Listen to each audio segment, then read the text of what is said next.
May nagtanong sa akin, "Hello sir and good day. In my case po, may tumawag claiming na from RTC and may schedule daw po ako ng hearing kinabukasan. Pwede po bang may hearing wala naman akong na-receive na subwena?" Pagkatapos, sinabi ng taga-RTC na kausapin ko na lang lawyer ng OLA. Okay. Um, Medyo ano po, no, para sa akin, malabo po ito, no? Para sa akin po, no, o sa opinion ko, malabo ito kasi unang-una ho, na red flag is may tumawag na taga-RTC. Okay? Sa dami ho ng nakapending na kaso natin ngayon sa RTC, I don't think na may oras pa sila na tumawag sa inyo, no? I don't think na mag-aaksaya po sila ng oras nila, no, para tumawag isa-isa doon sa mga ano. Okay? Pangalawa po, kinabukasan yung schedule. Hindi ho ganun, no? Dapat to may na-receive kayong subpoena or imbitasyon na meron ngang hearing, no? At may specific na date yon at kung saan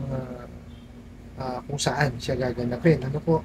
Tapos sinabi rin dito na sabi daw ng taga kausapin na lang ang lawyer ng okay.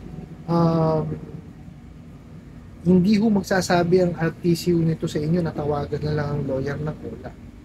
Okay po. So yun yung tatlong red flag. May pang-apat pa po yun. Kasi actually hindi ko naman ho kasi alam kung hindi man ho kasi nakalagay dun sa inyong comment kung uh, napadalang kayo ng demand letter. No? Kasi para ho kayo ay magkakasong sibil.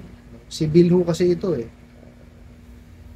Ang hindi ho pagbabayad ng utang is a civil case po, no? Pag mababa po yan sa 1,000,000, sa small claims court po yan, no? Dinudulog, no? So, para po yan, kumbaga, maano sa small claims is, kailangan yan nakapagpadala ho muna sa inyo ng demand letter. At yung demand letter, hindi nyo natugunan. Ibig sabihin, hindi nyo pinansin o hindi nyo man lang binaliwala nyo.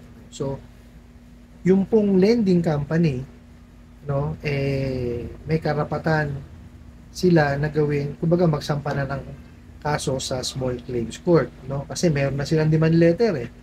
And definitely, meron niyang patunay na meron kayong utang. Okay, so diretso na sa small claims yan. Ngayon, pagka nakapag-file na po sila ng kaso nila, nakabayad na sila ng ng fee, no? May magpapadala ho sa inyo ng imbitasyon, subpoena. Meron kayong hearing sa ganitong petsa at sa ganitong lugar. Ano po? So, magkakaroon kayo ng mediation, no? Pagka nagkaroon kayo ng mediation, so, kumbaga, pag ni judge yan, no? Pag-iisipang maigi, no? I-analyze niya yan. Ngayon, kung pabor yan dun sa inyo, kumbaga, hindi napatunayan na kayo may utang, dismiss ang kaso. Tapos ko yan. Pero kung pag pumabor yan dun sa lending, ngayon, magdi-decide po si judge kung installment yung babayaran o buong babayaran. Pagka nakapag-decide na si judge ng gano'n, is final na po yun. At i-execute na siya. Tapos, ang susunod po doon is mag-aano yung complainant ng writ of execution para po yung sheriff na, no, ang aakto kung ano man po yung dapat niyang gawin para mabayaran nyo, no, yung utang dun sa inyo. Kumbaga, mabayaran nyo na yung utang dun sa pinag-autangan. Kung pwede yan, kumbaga, magagarnish ng asset nyo, no, kung ano man yung katumbas na halaga, kung wala kayong pera na ipambabayad, no, kung pwede ho yun, no. Pero base ho dun kasi sa nyo, sa binigay nyong tanong sa akin, is RTC. Malabo na po ito, no, kasi RTC. Ang small claims po is municipal level po ito, no? At wala, hindi po, kumbaga, hindi ko sila tatawag na kinabukasan, hearing, hindi ko dinadala ang imbitasyon sa tawag, subpoena po ito, ano. Tapos, yun nga, sabi, kausapin nyo na lang daw yung lawyer na, wala nga ito. So, deceiving po ito, no.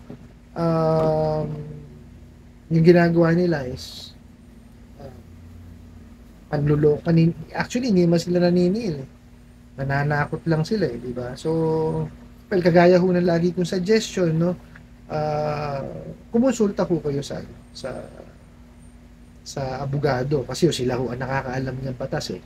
Yung sa akin ho is ano lang to, kumbaga opinion ho ng isang kolektor, no, base ho sa aking eksperyensya.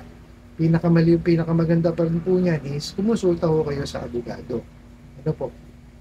At kung wala ko pang bayad ng pribadong abogado, eh mag-ano ho kayo, dumulog ho kayo sa PAO. Tutulong naman po sila, no. At ako, lagi kong sinasabi, kasi nga ako, ako'y kolektor, bayaran niya po. Kasi nasa batas ho natin yan na kung ano man ho yung inutang, kailangan hong bayaran. At nasa batas din ho na walang nakukulong sa utang. Kaya nga ho, civil case ho yan, eh. Sa small claims lang yan. Pagka ho yan, eh, sinamaan nyo ng panlulokot, panlilim lang, at pagpapatalbog ng cheque, ayan, pagka ho napatunayan, eh, meron ho, ano yan, criminal liability. Baga, may kulong na ho yan. Kasi pwede ho kayong kasuhan ng estapa pag napatunayan or ng bounce check pag napatunayan. So, may kulong po yun. Pero base ho dun kasi sa ano nyo, sa tanong nyo, eh, wala naman po. So, it's a civil case lang po. So, sa small claims court siya. Pagka less than 1 million. Pag more than po, regular case yan. So, collection of sum of money. No? I hope po nasagot ko yung inyong katanungan, no? At kukunin ko po itong opportunity na to, no, na manghingi ng paumanhin kasi po ika-cancel po muna natin yung ating paraffol, no? Kasi nga po pinagbabawal po ang online raffle, no? Kasi ano yan, eh, it's ano of gambling. Ngayon, kukonsulta ho muna ako, dudulog ho muna ako sa kinaukulan kung tama po ba yung gagawin kong paraffol. Kasi ang alam ko na bawal is yung may pustang, kumbaga nagpumupusta tapos tsaka magpaparaffol. Kasi yung sa atin naman no is wala naman nung pusta, kumbaga pasasalamat nga lang ho, no? Pero para lang pumapunta ako dun sa safe side kasi ako ho'y tumutulong tapos gagawa ako ng ganito. So parang hindi naman ho tama. Tsaka hindi ho ako gumagawa ng illegal, eh, no? So, ang gagawin ko ho is kukonsulta ho muna tayo, dudulog ho muna tayo sa eksperto, no?